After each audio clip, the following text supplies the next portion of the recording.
Hello and welcome to my YouTube channel of Electrical Engineering. In today's lecture, we will be dealing with three-phase system, and in that three-phase system, we'll see how we can use two wattmeters to measure a three-phase power. We can use 1 wattmeter also, and we can use 3 wattmeters also. By using 1 wattmeter, it's very easy. Connect wattmeter to a phase and then note the reading, and similarly do the same thing for other two phases and note the readings, and by adding the readings of all these three phases you'll get a three-phase power. And by using 3 wattmeters, it's also very easy. Just connect all 3 wattmeters to 3 different phases and note the readings and add the readings to get a three-phase power. But now we'll see in this lecture how we can use 2 wattmeters to measure the three-phase power. So before going to the explanation, first we will understand how a wattmeter looks like and how we can show a wattmeter in an electrical circuit. That is, what is the symbol of a wattmeter. So this is the image of a wattmeter. It consists of 4 terminals. That is M, then L, and this C is for common, and there are 2 terminals in this wattmeter provided for V. These 2 terminals actually provided for different voltage level. This consists of only 1 terminal. This is actually V terminal. So if you are connecting the wattmeter up to the level of voltage of 250 volts, so you connect this terminal, and if you are using this wattmeter up to the level of 500 volts, you connect this terminal only. So actually there are 4 terminals only: M, L, C and V. So I'll show how a symbol of wattmeter looks like. This is the symbol of wattmeter. It consists of 2 coils. One is called as current coil and another is called as potential coil. I'll show you how this wattmeter is connected to measure power of a circuit. So this is the connection of a wattmeter. You can see very clearly that to measure the power, this M and C terminals are short circuited, and M is connected to the supply side and L is connected to the load side. Now this current coil is connected in series with the load, and this current coil is connected in series with the load, and potential coil is connected in parallel with the load. So the power that is measured by this wattmeter will be P is equal to V of potential coil, I of current coil, and cos of angle between V of potential coil and I of current coil.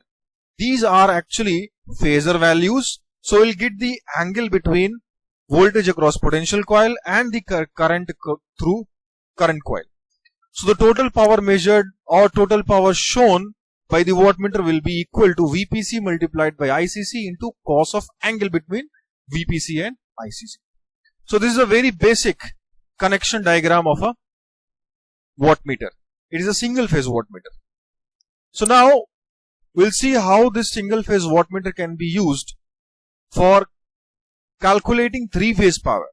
So we use 2 wattmeters and we connect in such a way that it can be used for measuring 3-phase power.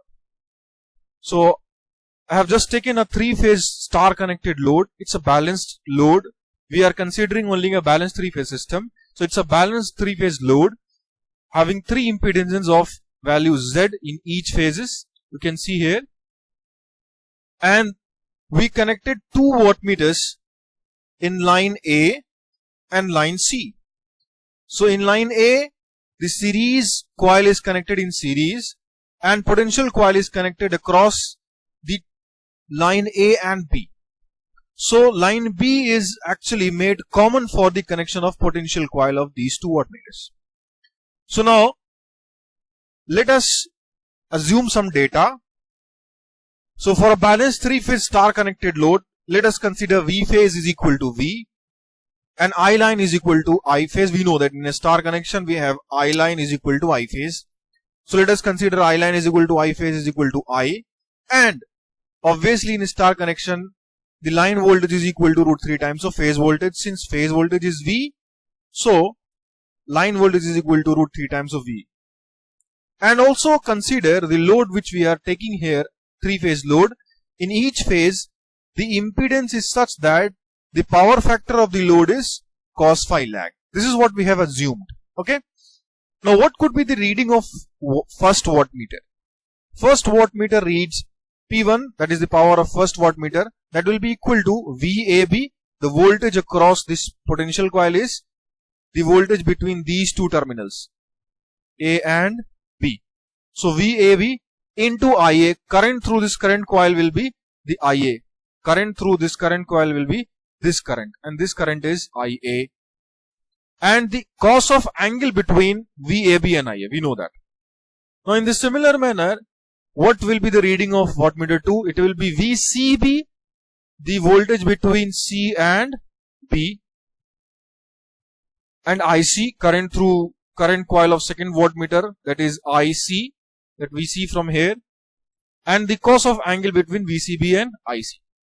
From this diagram we notice that VAB is the line voltage, VCB is also the line voltage. So the magnitude of VAB and VCB will be equal to root 3 times V. And this IA and IC are line currents. So we have already considered the magnitude of line current is equal to I. So by considering these 2 points, we can write the values of these 2 wattmeter readings will be P1 is equal to, in place of VAB, we write root 3 times V, and in place of IA, we write I, and then cos of angle between VAB and IA. And in a similar manner, it is root 3 times VI, cos of angle between VCB and IC. Now, to get the reading, we need these 2 angles, the angle between VAB and IA and VCB and IC. So how could we get the angle between these 2 quantities? Means VAB and IA and VCB and IC. For this we need to draw the phasor diagram. So let us draw the phasor diagram. Before drawing the phasor diagram, let's keep in mind 2 things. One, the system is balanced. So the phase voltages have got equal magnitude and they are separated by an angle of 120 degree. Second very important point, we have taken already the load power factor as cos phi lagging. Okay. Now let us draw the phasor diagram. Step by step we'll draw. So first starting with the VAN, then VBN, and then VCN.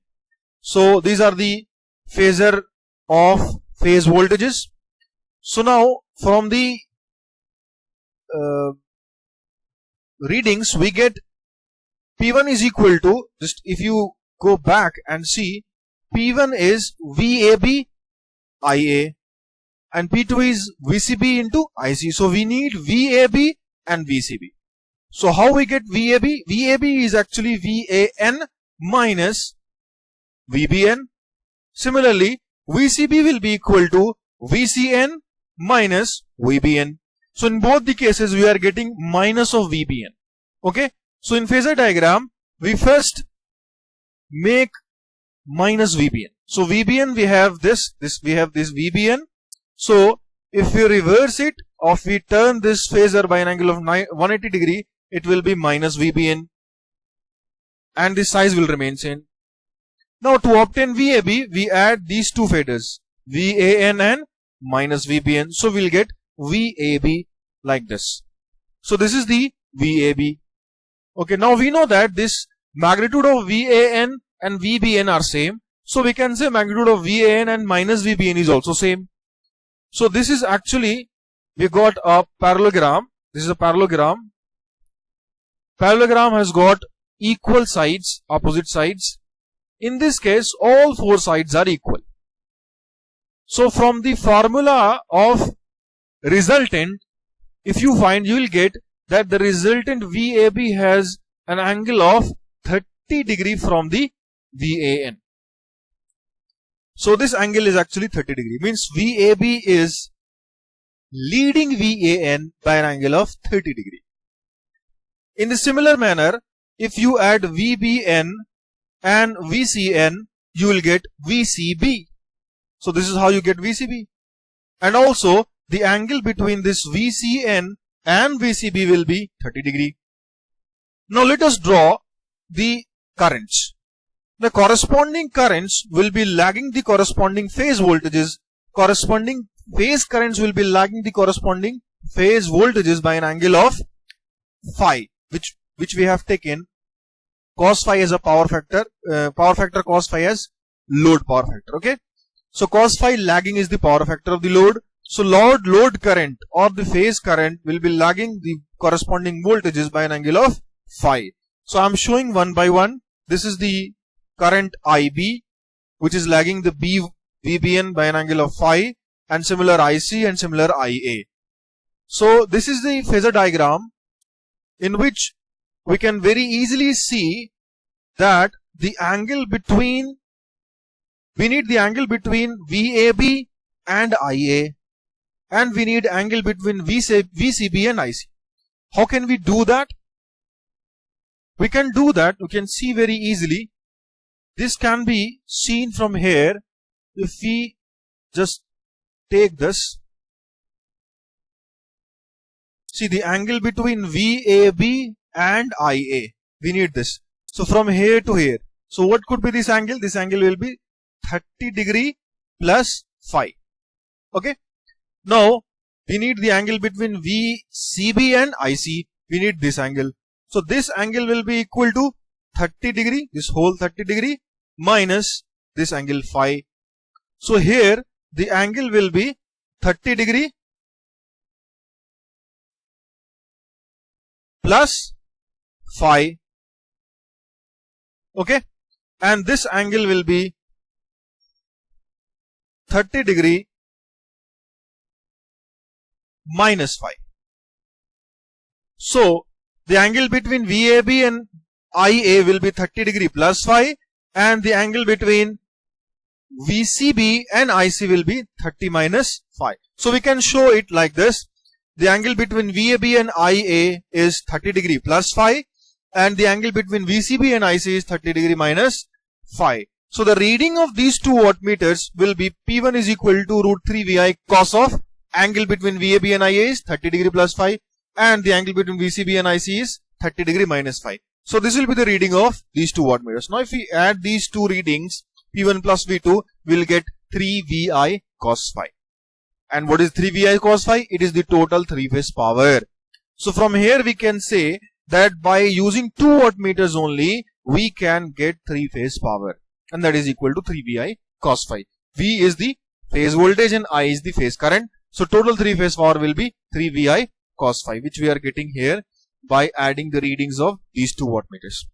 So the important point is the important point to be noted here is that you should connect one phase in such a manner that it will be a common point for the potential coil for two different phases. So this is one of the very important point to be noted. Now let's move further. We'll have some special cases, some important cases that we study one by one. The first one is if the power factor of the load is unity, that is cos phi is equal to 1. So phase angle will be equal to 0. So if you place 0 degree in place of phi, you will get the reading of the two wattmeter like this. That is P1 is equal to root 3 VI cos 30 degree, and P2 is also equal to root 3 VI cos 30 degree. So what will happen from here, you can see if the power factor of the load is unity, the reading of both the wattmeter is same. So reading of both wattmeter will be equal. Next case is if the power factor of the load is 1 by 2, that is cos phi is equal to 1 by 2.